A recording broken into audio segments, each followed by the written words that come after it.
Welcome to Passive Real Estate Investing, the show where busy people like you learn how to build substantial passive income while creating wealth for the long term. And now, here's your host, Marco Santarelli. Welcome to Passive Real Estate Investing. I'm your host, Marco Santarelli. I have a returning guest today who has gone from full-time professional career, essentially what he calls his job, to being a full-time real estate investor. And there are certainly pros and cons, and it's not necessarily for everybody. So it may be a goal for you, but it may not be a goal for someone else. So today we're going to talk to Lane about the pros and cons, what he's learned, his journey, and maybe talk about some things that you never thought about and see if it's really the direction you want to go. At the end of the day, what we do agree on is that passive income is great. Being a passive real estate investor shouldn't take a lot of your time. And getting involved in passive real estate investments is nothing complicated. It's just a matter of having the desire and the ability and the right team and knowledge to move forward. And that doesn't take a whole heck of a lot. So let's explore that today with Lane. And here's that interview. Are you on track to achieve your financial goals? Income-producing real estate is the most historically proven way to accumulate wealth and has created more financial freedom than any other means. Norada Real Estate provides everything you need to invest in the best turnkey cash flow rental properties. Our simple, proven system will help you create real wealth and passive monthly income. Get your free strategy session with our knowledgeable investment counselors at noradarealestate.com. That's NORADA realestate.com. It's my pleasure to welcome Lane Kawaoka back to the show. Lane was, and I emphasize was, a full-time civil engineer from Honolulu, Hawaii. And he just quit his full-time job this past month. So now he's a full-time real estate investor with a portfolio of single-family homes in Seattle, Birmingham, Atlanta, Indianapolis, and Pennsylvania. He's also a partner in a syndication that controls over 2,600 apartments and RV units. That's a large portfolio. After Lane's parents got duped with their 401k and stock market investments, he made it a mission of his to help people get off what he calls the corrupt Wall Street roller coaster and start focusing on Main Street investments with safer, higher returns that benefit the American middle class. So with that, welcome back to the show, Lane. Hey, thanks for having me, Marco. Helps fill up my day. Yeah, it's great to have you back on. You know, we had you on the show back in episode number 107, and back then you were working full-time as a civil engineer and investing on the side in real estate and trying to build a passive income portfolio for yourself.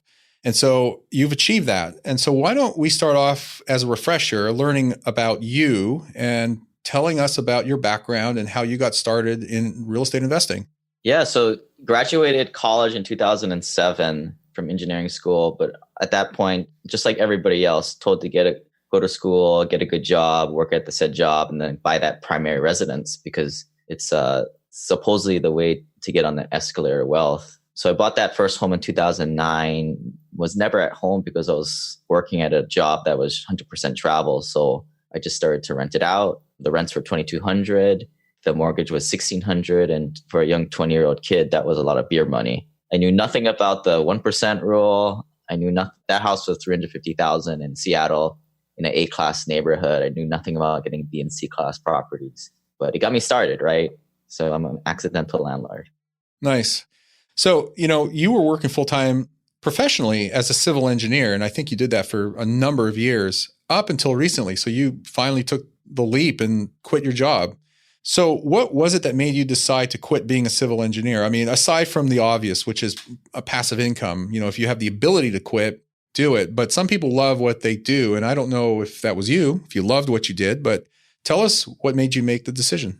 Yeah, well, I didn't like what I did. Let's be honest, right? I mean, a lot of engineers, I think, unfortunately, we don't work with people. We work with things and numbers, which isn't very fun, I guess. So I think there's a disconnect with a lot of our careers. And then a lot of us get put into management positions and have to take a higher salary with way more responsibilities. So it's just kind of a bad deal. So, you know, early on when I bought that first rental and I was making a few $100s of cash flow, I was like, wow, this is my ticket out of this rat race. And 10 years later, it's a slow thing, right? But it worked.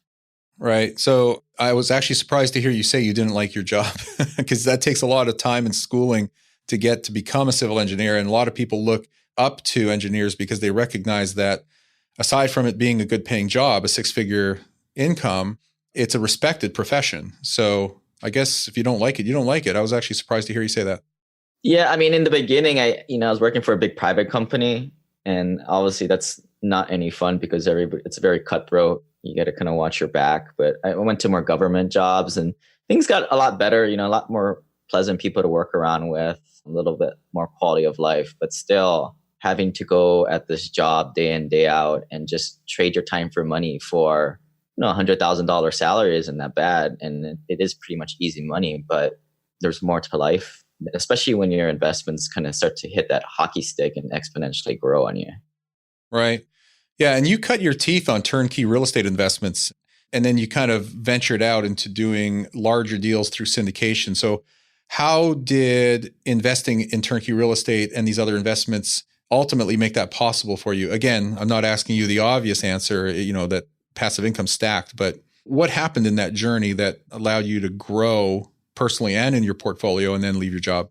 Yeah, I mean, it's definitely a progression, right? I mean, so the first couple rentals I bought, the second rental in Seattle I bought was, I was starting to learning about, maybe we shouldn't buy this luxury real estate, right? Let's buy a more B-class rental. And then I learned about more cash flowing secondary and tertiary markets. So the third property I bought was a turnkey rental. It's just out of your comfort zone, right? Even for me as already a landlord for a few years, to buy something sight unseen and just going off property managers and inspectors as my due diligence squad. That was what got me comfortable buying out of state. That's a big step that I think most passive investors should get through. How important was the team that you assembled, the people you were working with, to your success in investing a long distance? I mean, I say I invested a long distance 3,000 miles away from Southern California because I was investing in Florida, Georgia, Michigan, and you're in Hawaii. I mean, it's not that you even have land between you and your properties. You have land and a huge ocean called the Pacific. Yeah, I think most of sophisticated passive investors are not really going to visit the property until it makes sense, right? After you have a few properties, because $1,000 trip, and more importantly, a day or two away from your family or $150K plus job just doesn't make sense. So you have to rely on that team. The most important one is the property manager, right? And the second is the inspector. The third, which is I don't really consider part of your team, is your broker. I mean, they're just trying to get you to buy properties, which is why, your guys' team is kind of nice, right? Because you're kind of separated third party from that. Yeah. Yeah, I agree with you. The property manager, to me, is the most important team member. And then everybody else, just kind of fills in the roles that they fill in. So you made this massive transition from full-time employment to full-time real estate investor. Do you want to comment about that transition, how that came to be, and how it was when you actually said, I quit and then rolled into your new role? Well, I mean, I went to this Tony Robbins thing, and this is the second time I went, and he brainwashed me again to start thinking of how I'm going to quit. So my first exercise was like, all right, do I have my basic necessities covered, right? I'm not up to my goal of passive cash flow a month by any means, but I'm getting there. Now it's more like, do I take that time and focus it to finding more deals, meeting more people, and vetting the deals that I do go in more heavily? Or do I just spend my day at my job, getting easy paychecks, but, it's where do I want to put the finite number of time is what I'm thinking. I thought all right, get the numbers done first, but then also think, how am I going to use the time? Because it is sort of an illogical progression, right? Why are you going to give up this easy money at your day job? I mean, that at the end of the day, that sort of is like a bunch of turnkey rentals in its sense. Yeah, it really is. So was there any fear? I mean, there's people listening to this right now thinking, oh man, that would be such a shock or disruption in my life, or, just cutting off my income, which, by the way, I don't recommend for most people, because the fact that you actually have income, whether it's professional income or W-2 income, you have to look at that as an asset, because you can't qualify for financing in most cases, and especially with residential financing, unless you can show income, and at least for the last 2 years. So to make the leap and quit your full-time employment or whatever employment that might be, and venture out into quote unquote full-time real estate investing is actually not a smart thing to do unless you can transition and have the income to carry you forward and through it. Because, at the end of the day, we need to qualify for financing to keep building a portfolio. So was there any problem with you doing that or any kind of fear? Yeah, well, glad you brought that up. You can get 10 in your name and 10 in your spouse's name. But at that point, I was Fannie Mae'd out. I had reached my cap, and I was just using commercial financing at that point, which really you don't need a W-2 salary. For me, that checked that box. But I did this. Tim Ferriss, a lot of investors kind of follow him. He has, if you can Google this fear setting exercise he does, there's like a little TED speech he did. I have it on my website, simplepassivecashflow.com/quit is the article. It's more of like a journal, actually. So what you do is you list out all the things that you're scared of, all the fears. And you say, all right, oh, cool. Well, like, how are we going to mitigate each and every one of these things? If there's no way to mitigate it, it's just a worry. And it's just, there's some kind of limiting belief, fear that we got to get our own heads around. But, when I did this, and I have my list of all the things on that page, but it was like everything I could have mitigated, in one way or another. And it wasn't really that big of an issue. So when I broke it down like that, it made this whole illogical step very plausible. So how did you take that forward to setting your income target and timeline? You must have had a plan and an income goal or target and maybe a timeline that you applied to that. Did you actually take the time to map it out, that transition? I use this analogy, cash flow. Once you get up to having enough cash flow where you can basically pay for your necessities, you're sort of like 0G, gravity. You're not floating upwards. You're not sinking down to the earth. Most people are earth dwellers. They just walk around the earth because there's gravity. But I was to the point where I was sort of 0G. I wasn't flying off into the stratosphere yet, but I knew that this was working and the time that I would spend in finding better deals would send me up there eventually. So at that point, I felt comfortable to kind of get going because, the rent would get paid, the bills would get paid, whether I did anything or not. But I felt like my time and energy was spent to, kind of propel this forward, this whole crazy real estate investing thing. In one of your emails to me, you mentioned dealing with some limiting beliefs. I don't know if you remember that, but if you do, how did you deal and overcome those limiting beliefs? I think one thing I felt like, and I definitely see it now, I miss that few $1,000s coming in every couple of weeks, right? It's a miss for sure. But then there are a lot of projects that I felt like I could undergo and propel my real estate investing because I'd never had the bandwidth to do it. Partly the reason I didn't do it because I had this easy money coming in and there was no reason to do it. I mean, this is the reason why, rich doctors, or they're not really rich, they just have a big salaries. They never even buy a turnkey rental because the pain isn't there. There's not enough motivation. Again, that's why a lot of engineers do this, right? Because they don't make as much money. So they're kind of forced into taking a little bit of a chance. You're saying they're in a comfort zone that holds them back because they're comfortable. They don't, at least I shouldn't say all of them, but a lot of them don't feel that they need to do more than what they're doing in order to get ahead, especially down the road, because they're looking at maybe the now and the short-term future. Is that kind of the point there? Right. That or ignorance is bliss. Yeah. Well, I like to say ignorance is expensive. Yeah. Well, bliss can lead to what's the cost? What is the opportunity cost? What have you lost by being comfortable? There's a saying that you're not really growing until you put yourself outside your comfort zone. And so until you put yourself in a situation where you are feeling uncomfortable, mentally, physically, otherwise, you're not actually moving ahead or growing or becoming a bigger, better version of yourself. And so I believe that. And I think a lot of people, if they just take themselves back a little bit out of their comfort zone, they realize, oh, geez, maybe there are other possibilities out there. Right. And when you start to become a more sophisticated investor, you start hanging out with people who kind of say that stuff you just said over and over again. And you start to believe it like a little bit of like a religion. So I totally believe what you said. And here I am. I can sort of self-diagnose myself and say this is just another example. I just need to get out of my comfort zone and do it. Yeah. No different than sending off that check to the escrow company for $20,000 to buy that first turnkey rental. Or the next. Or that $50,000 check to the syndication where you don't really get any title or anything. It's just another step in the progression. Exactly. The point is you keep taking steps towards your goal until you've achieved your goal or surpassed it. So talking about goals and strategies and all that kind of stuff, you mentioned something about a strategy around your taxes. I didn't know what you meant by that. So my question, if I had to put it into the form of a question, what is your strategy, or what was your strategy back then around taxes, which make that leap and get away from the 100,000 plus year job and going full time into your investing? Yeah. So, with a lot of these single family homes or turnkeys, you're depreciating the asset over 27 years. And I'm sure you talk about this a lot in previous podcasts, which is nice. But with bigger deals, you're able to do a cost segregation, which costs like $5,000 to $10,000, which is not worth it on a smaller property. But on a bigger deal, people pool their money together and do this engineer to do a cost seg for you. And then you can get bonus depreciation because you're writing off each individual part of the building. So a lot of these deals I'm going in, if I'm putting in $50,000 my first year, there may be no returns the first year, but we'll have maybe $35,000, $40,000 of first year depreciation.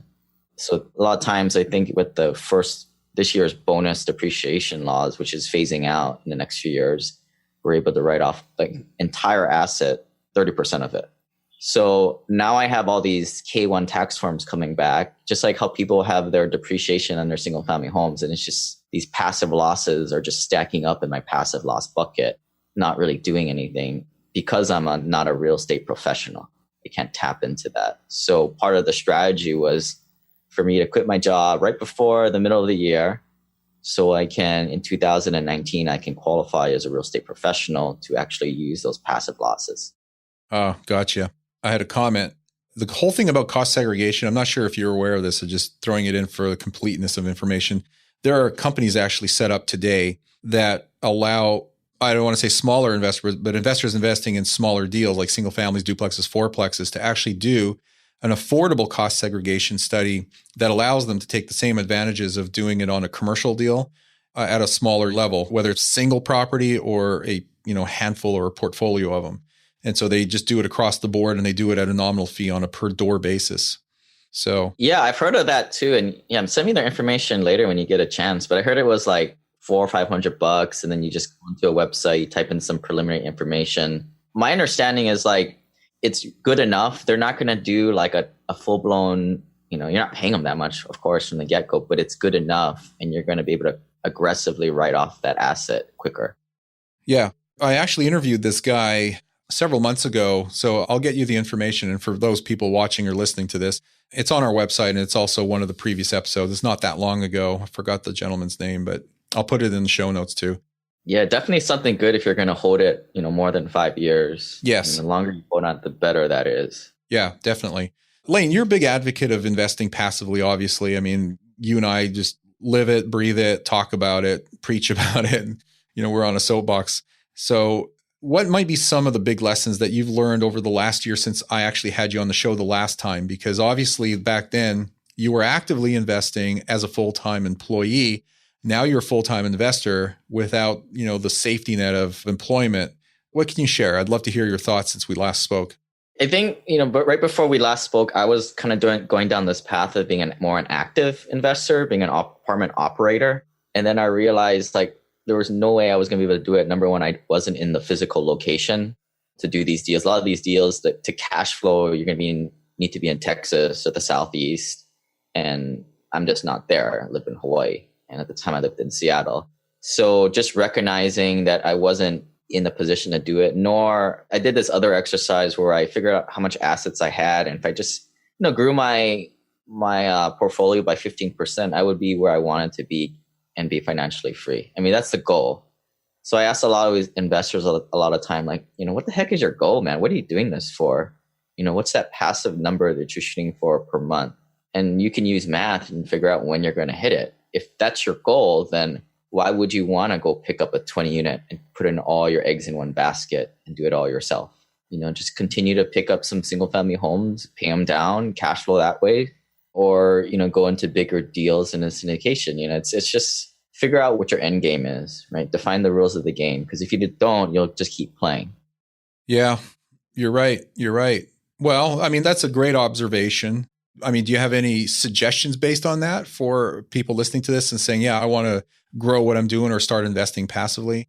Yeah, I mean, I think with single family homes, I mean, it's not unheard of to get 20 to 30% a year when you might only cash flow, especially these days, it's still tough, right? I mean, you might only cash flow 5 to 10%, but that's only the tip of the iceberg. You're not seeing the mortgage pay down by the tenant. You're not seeing the little appreciation, and you're not seeing the tax benefits. So that's why you're investing in this stuff and not Wall Street traditional assets. I don't know what happened with your parents and the whole thing about getting taken by Wall Street and, their 401ks and all that stuff. But, this whole thing about retirement accounts, there's almost $9 trillion with a T, trillion dollars in IRAs right now. And of that, less than 5% is actually held in a self-directed retirement account, which is eye-opening and something to take note of if you're listening to this, because if you can, understand that you can convert your IRA and sometimes your 401k into a self-directed account, and that allows you to do a whole lot more with it. But what's interesting is at such a small number, we have about $300 billion of that is, at least for the foreseeable future, going to be coming of age, if you will, with the 10,000 baby boomers that are retiring what seems to be every day. And so these boomers need to put this money into something. They're coming out of, company-sponsored pension plans and maybe 401ks. Now they need to start looking at, well, how do I create income from what I've built in terms of a nest egg, and what investment vehicles do I put it in? So I'd like to know what your thoughts are on using self-directed retirement accounts, and maybe some tips or suggestions for people. Neither one of us are like registered investment advisors, so we can't really tell people what to do, but we can certainly talk about it. So I'd love to know what you think about all that. Yeah, I mean, I think access to liquidity is number one, right? So when I look at an investor's profile, first thing I'm looking for is low-hanging fruit, and that's usually just the liquidity that they have. So we're going to go and invest that, pick up a single-family home here, or put it into a deal here. But inevitably, people will burn through that. The average guy has about maybe $50,000, $100,000 into that. So we start looking for the next higher hanging fruit, which is typically what's in their retirement account, or what equity do they have in their home. Now, at that point, every situation is different. It's one or the other. But like you said, it's like they have so much money in their retirement account, not making anything. And I would say that, especially in this market, that's probably the more stuff at risk at this point. So let's go attack that. Let's go allocate those funds first. Self-directed IRA is a great way to get access to that, but I would prefer putting it in like a QRP or solo 401k format, so you're not subject to UDFI tax. So the government says like, hey Marco, it's cool that you can invest this stuff, and we're going to give you these good tax treatment with it. But as soon as you start leveraging the money, taking 20 grand out of your self-directed IRA and getting another $50,000 loan to buy that single family home, we're going to tax you on the portion of that. So it's kind of I want to say it's a deal killer, but it definitely cuts into your returns. Right. For those wondering what a solo 401k is and an EQRP, which is a qualified retirement plan, we've also covered that on previous episodes. You could, search for that on our website, and I'll put that in the show notes as well.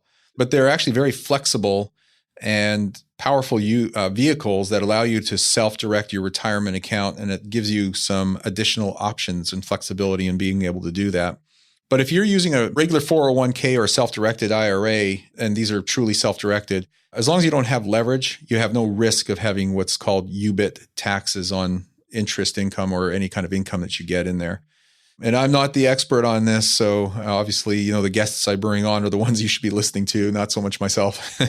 Right. I mean, it's just good conversations, and every situation is different. So you shouldn't listen to here and say, oh, you said you should make a QRP. I mean, every situation is different. Like for me, when I had my 401k, I had a few years back, is when I withdrew it. I didn't do a QRP or self-directed IRA. I just took it out. One was just for simplicity. I didn't want it into this account. So I paid the taxes and I paid the penalty. Right. I mean, for me, like the taxes, it's going to go as income. So you just have to be mindful where your AGI is, right? If you're already in the highest one, you're going to kind of pay a lot of taxes. But if you can strategically do it when you're in a lower income time, or strategically take it over a few years so you don't pop into that next higher tax bracket. It's a little complicated. Yeah. Yeah. AGI meaning adjusted gross income. Right. Yeah. So it just, Lane, in wrapping up here, I'm of the belief that everyone who's not a full-time real estate investor is busily involved in everything else in their life, whether it be family, career, their friends, their hobbies, you name it, right? What final thoughts and maybe some advice can you give these, what I refer to as busy professionals and investors that are looking to grow their real estate portfolio? This is actually something I asked you last time too, by the way. Yeah, I would say if you're a passive investor, you really shouldn't be spending more than a few hours a week being a passive investor. I don't know what there is to do. And I say this like reflecting back 5-10 years ago when I would be doing a bunch of so-called investing stuff, looking at spreadsheets. I look back at myself and I say, wow, was I wasting a whole bunch of time? There was really no reason for me to be making that amazing spreadsheet. This stuff isn't that hard. It's passive real estate investing. It shouldn't take up too much of your time. You should be spending your time with your kids. Or, for a lot of us, unfortunately, you don't want to hear this. You probably should just go back to work because that's your best way of creating capital. Right. And the ability to qualify for financing if and when you need it. Right. Because I don't right now, I'm actually selling off my single family homes. I don't do any of that stuff that I would waste a Saturday, Sunday afternoon 5-10 years ago. It was all non-value added work. If you're a passive investor and you're spending more than a few hours a week on this, you're doing it the wrong way. Right. Right. What can I say? Yeah. Or you're trying to do it, or maybe you are doing it the right way, but you're doing it with nobody on your team. You're trying to do it all yourself, which I guess in hindsight is the wrong way to do it. So yeah, you need the right people and the right strategy. Right. Yeah, for sure. Lane, I appreciate you taking the time to come on the show again. So tell our listeners where they can find you or where they can get more information. Yeah, you guys can check out my blog and podcast, simplepassivecashflow.com. And then my email is lane@simplepassivecashflow. And thanks for having me again, Marco. Hey, it's been my pleasure, Lane. Thanks for coming back on. We'll talk soon.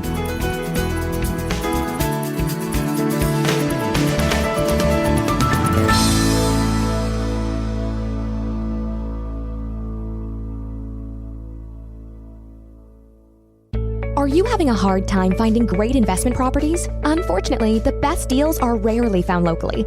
Successful investing begins with the right properties in the right markets. Norada Real Estate provides everything you need to invest in the best deals across the U.S. Our simple, proven system will help you create real wealth and passive monthly cash flow. Get your free copy of the ultimate guide to passive real estate investing at noradarealestate.com/guide. That's NORADA realestate.com/guide. Nothing on this show should be considered specific personal or professional advice. Please consult an appropriate legal, tax, real estate, or business professional for individualized advice. For distribution or publication rights in media interviews, please contact the host.